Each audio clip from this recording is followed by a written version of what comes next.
reading today is from the book of Matthew, chapter 5, verses 33 through 37. In the Purac Bible, it's on page 853. Matthew 5, beginning with verse 33. Again, you have heard that the ancients were told, "You shall not make false vows, but shall fulfill your vows for the Lord." But I say to you, make no oath at all, either by heaven, for it is the throne of God, or by the earth, for it is the footstool of his feet, or by Jerusalem, for it is the city of the great King. Nor shall you make an oath by your head, for you cannot make one hair white or black. But let your statement be yes, yes, or no, no. Anything beyond these is of evil. Thank you, Ron. Happy Father's Day, fathers. Maybe a couple of commercials here. Remember the series, Sermon on the Mount, or you can see them on the website, or you can also see them on YouTube. And also during the week, if you have email, I try to send it out on Thursday morning, the suggested ideas that you might think about from this, well, for instance, from this day's sermon today, they'll be sent out on this coming Thursday. And I hope it's helping. I hope you have taken advantage of it. And if you have an opportunity, you might suggest to one of your friends that they could turn to on their TV and or their computer rather, and get a chance to hear it. Tonight we're going to talk about redigging wells. And I know this sounds like work, but it's a good idea. So I hope that you'll be back at 6 o'clock. Got your Bible in hand, and you're ready to listen to all these good things from our series. And dads, would you all please stand? If you're a dad, would you please stand, if you're able? Okay. Thank you. You may sit down. I got to thinking about whether I should change and just really get to talking about dads in general. And I thought this topic is what dads need to hear anyway. We're going to be talking about how we add up, dads, to other people.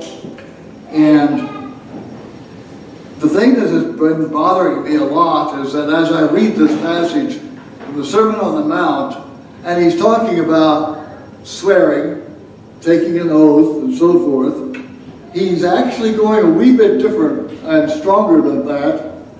And it brought up the idea about the fact that, you know, everybody cheats. If you've never cheated or told a lie, raise your hand. I didn't think so.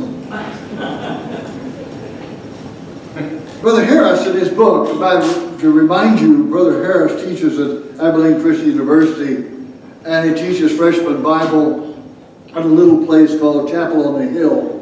That's his classroom. And so a lot of the things that I want to present over this series, I am indebted deeply to Brother Harris and his concern, especially on the Sermon on the Mount. But as I was saying, it seems that everybody cheats or lies sometime or another. Not every student, for instance, cheats on every term paper or every exam. And sometimes they just sort of take a shortcut, or in other words, a little bit dishonest. Several years ago, and some of you are maybe, well, never mind, it was several years ago, Time magazine had a cover article, "Lying, everybody does it." The article observed the prevalent dishonesty and lying in the American public. And you know how it is, we always have to do a study, and we have to find out statistically all these things. So several years ago, there was, several years ago, an interesting study where this group set up a test which would encourage cheating. Okay? They know from the outset that they want to see, and they encouraged it with this test. Before they gave the test, though, they had a little sort of quiz. They asked half the students to write out all the 10 commandments they could remember. They asked the other half to write out what movies they had seen in the last X number of months, etc. And then they gave them the test. And as I said, they encouraged them to cheat. And as they gave them the test, as tabulating then the results of it, they found out that the students who even remembered a few of the 10 commandments cheated less than those that wrote about the movies. In other words, the fact that they didn't remember all of the 10 commandments, when they took the test, they were less prone to cheat and to experiment like that. Just thinking about the commands. So that ought to tell us something. Whenever we realize this, we look at people and know that basically they are honest. It may say that everybody's cheating, but basically they're honest. They are just simply, they realize there's times that they just feel they have to do it. In the reading this morning, Jesus is not talking about swearing or all the oaths that a person takes. For instance, sometimes we read this passage and we thought that if we were to go to court, we were not to swear on the Bible. Well, that's not really what he's talking about. He's talking about something really much deeper. As he goes through the Sermon on the Mount, he talks about the law, but he always prefaces it, thus you have heard it said. And then he goes deeper. And so as we think about this, what is he talking about, this idea of integrity? Because that's what the passage is about. It is about integrity. Now, and I say that sometimes people have told the truth, and yet they felt, for instance, I wonder if any of you know what I'm doing. You probably can't see what I'm doing from back there, but I got my fingers crossed. Anybody ever do that? You're going to tell something and you cross your fingers. By the way, that's no longer valid after the age of 18. Now, what did we do by crossing our fingers? We wanted to say that what I'm going to say is not necessarily the truth. But it's okay, because I crossed my fingers when I said it. It's okay. We do that.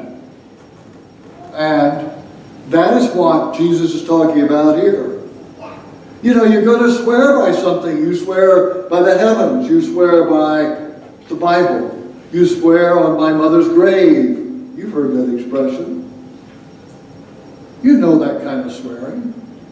What is the person saying? What I'm going to tell you now is absolutely the truth. Right? I'm going to tell you the truth. Now, if I didn't swear on my mother's grave, or I didn't swear by the heavens, or the altar, or something else, then I sort of have a license to cheat a little bit. But if I swear, I've got to have the integrity of my oath. And so as we think about this, what Jesus said, he says, what I'm telling you, you shouldn't swear at all. There is no oath that you take should be able to add anything to your word. Just let your yes be yes and your no be no, and anything else comes from the evil one. That was Jesus. If he said yes, it was yes. If he said no, it was no. And he says that is to be our kind of integrity. That is what we have got to be. We've got to be. As I said, I am relying strongly on Brother Harris and some of these things. And he has this story. As I mentioned, he teaches at Abilene, at the chapel on the hill. And he said, first of all, you ever hear this, people say, really? After you said something, or somebody else did? That word simply says, I'm not sure that it's the truth. I'm not sure that what has been said is the truth. Brother Harris talked about some of his classes.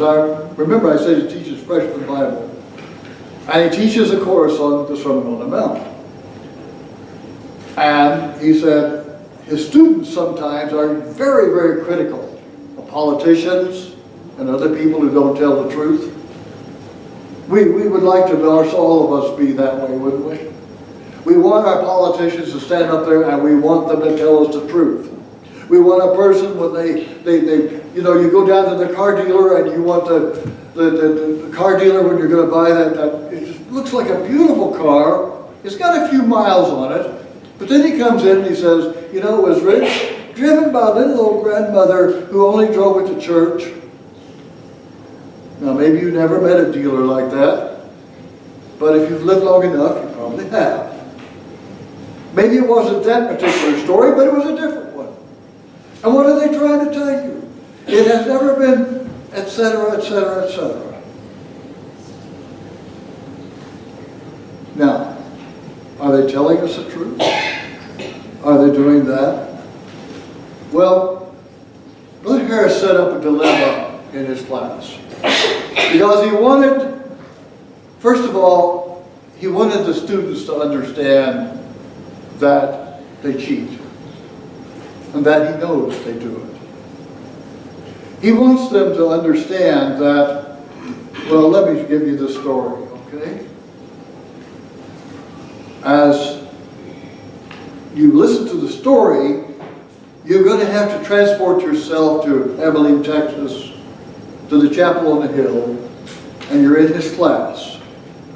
And he has come into the class, and he begins to tell us that he is going to give them this story. They're at the school, they're at the university, they're in the last quarter before graduation, and they get a call from the registrar's office. You don't want that call, by the way. You don't want that registrar to call you. You go into his office, usually to him, and the registrar tells you that you are one class short of graduation. You've got to have that credit to graduate. You've got your plans made. You're graduating in accounting. You've got a job waiting for you, all set up. You've got this person who promises they will love you forever, and you're going to get married after you graduate. You've got all this ready and planned out. And you've got this call. You cannot graduate without this class. The only class you can take that'll fit your schedule is English literature, American English literature. And so you sign up for it, you take this English class, and the first book you are assigned to read is A Scarlet Letter. So you read it, it's boring, etc., but Brother Harris says only a Puritan could do that. But you read it. And then you go on, and the next book is Huckleberry Finn. Now, some people don't realize that Huckleberry Finn is even literature. They thought it was just a little quaint story, and etc. But you read it. And then you are assigned poetry. The thing with the poetry, it doesn't rhyme. Fortunately, they're short poems. So you've gone through this class for this semester, and you come down to the final one, and you're to read Moby Dick, the great American classic. Now, Moby Dick, of course, is the great white whale, and written by Herman Melville. It is also a very thick, 800 pages, of very dense type,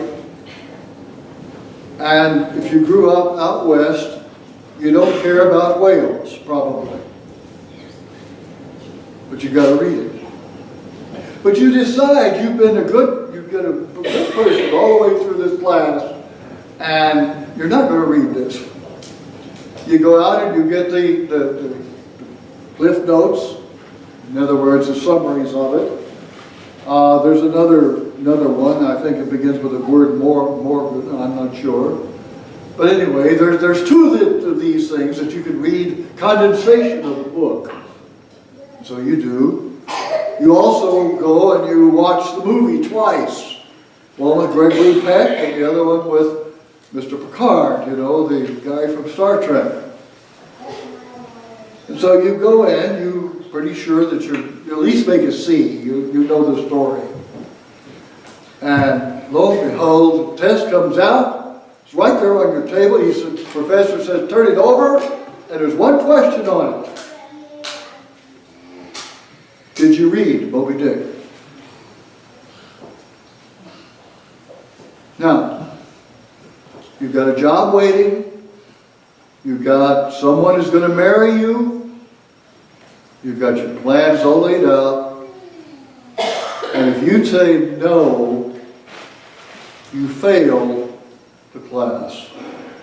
Because this is the final test. I didn't tell you that. This is it. Your whole future.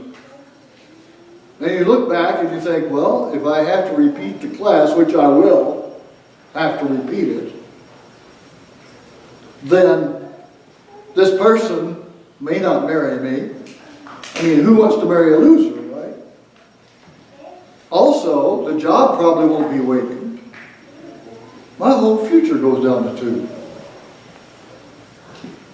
So would you tell the truth? He said he's given that story for years to the class. And he said in the class there are people that he wasn't sure that, well, he just wasn't sure academically what they were, but all of a sudden they're theologians.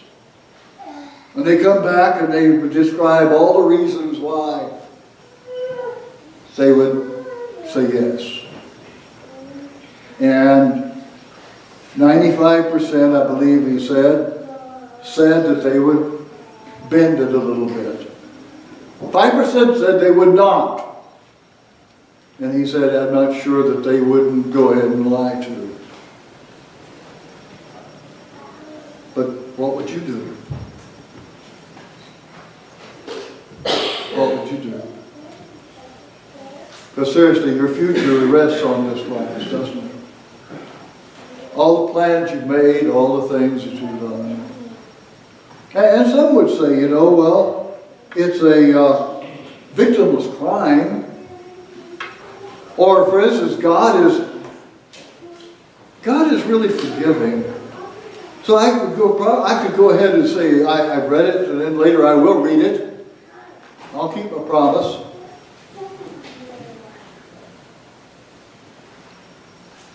Integrity. Let your yes be yes and your no be no. What's he really talking about in this situation? He's talking about how great is the sacrifice. He's also talking about the cost. Matter of fact, he uses the term cost-benefit analysis. And if the price is high enough, the majority of people would cheat.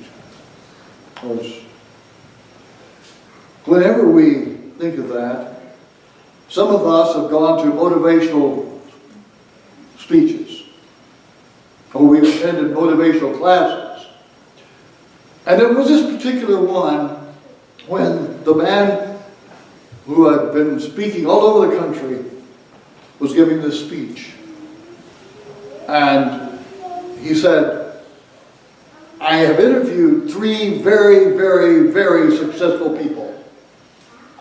And each one of them said that there was one thing that had enabled them to be successful, and it's integrity. Integrity. When you think about what the man said, that sounds good, doesn't it?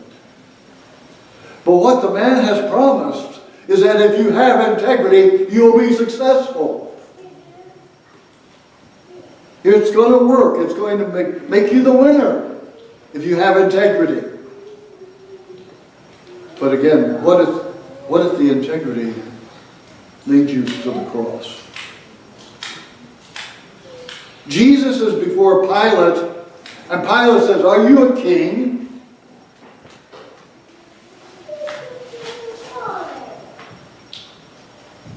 You know the answer, don't you?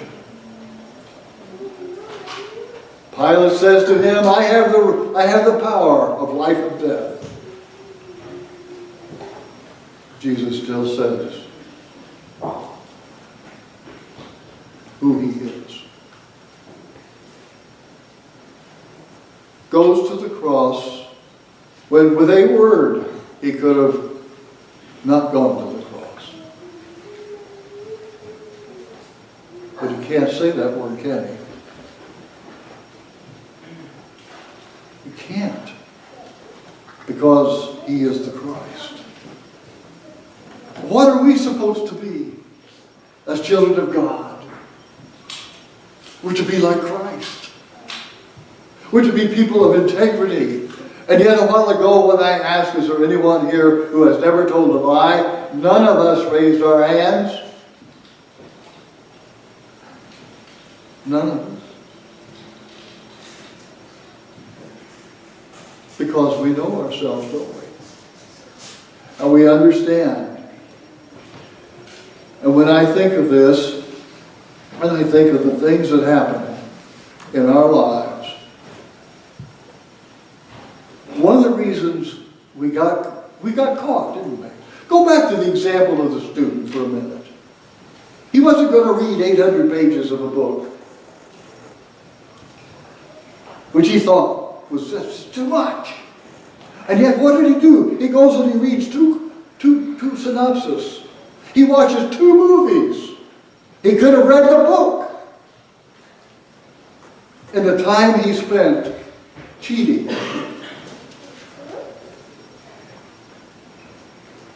The time he spent cheating, he could have read the book. What about us? Sometimes we think of the consequences and we think what suffering we might go through if we told the truth. And somehow we and this is back to the cost analysis. We don't want that pain for the moment. We don't want that to happen.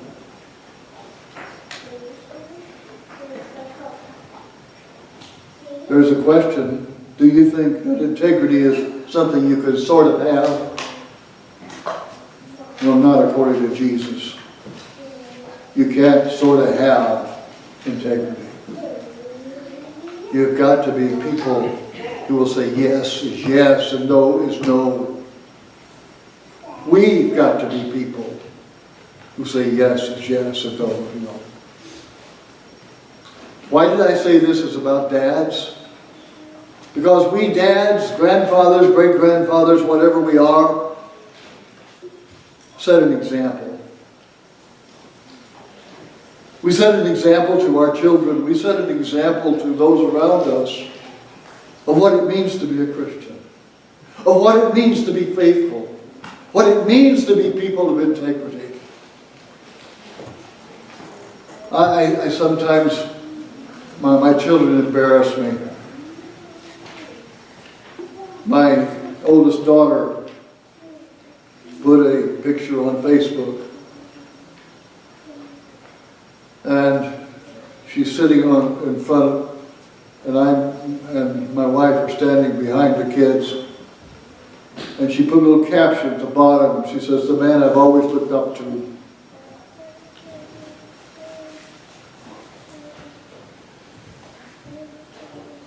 I find that real scary. Because how many of us would really want to stand there and say, "Here, you can always look up to me. I never do anything wrong." It's scary. To be the example, to be the person who is the leader, to be the leader of our family, to be the leader in serving the Lord. Dads, straighten out your back. Straighten out your mind. And realize everybody's looking at you. They do. Be the example. Be the man of integrity. Yes, yes. And no, no. And yes, there will be consequences. And there will be some pain along the way. Because no matter how good you are, no matter how good you are at forecasting in your mind what is going to happen, you can't come up with all of it. But be the man that she can look up to. Be the man who says yes, yes, and no, no. And be the man who leads your family to the Lord. To keep them, to lead them, to be there, and be the first one who's standing at the car door waiting. "Come on, kids, let's go. We don't want to be late to Bible school. We don't want to miss." That is what this is. It is that type of yes, yes, and no, no. Do you always feel like it? No. No. Some mornings you feel like, "Oh, let me pull the cover back over my head and everybody walk around barefooted so I don't hear anything. I don't feel like getting up. Or I've got stuff I wanted to do today." Yeah. Be the man. Be the dad that they can look up to. It is difficult. The stakes are so high. But it is not something you sort of can have. Because later, if you do not strive to have integrity in your life, if you do not lead as the Father is to lead to Christ, even if you do everything right, your children may not follow you. But at least they'll know that you tried. They know you're not perfect, but they know that you have tried. That's what Jesus is talking about. He's not talking about swearing on the Bible at court or some such thing. He's saying, be people of integrity.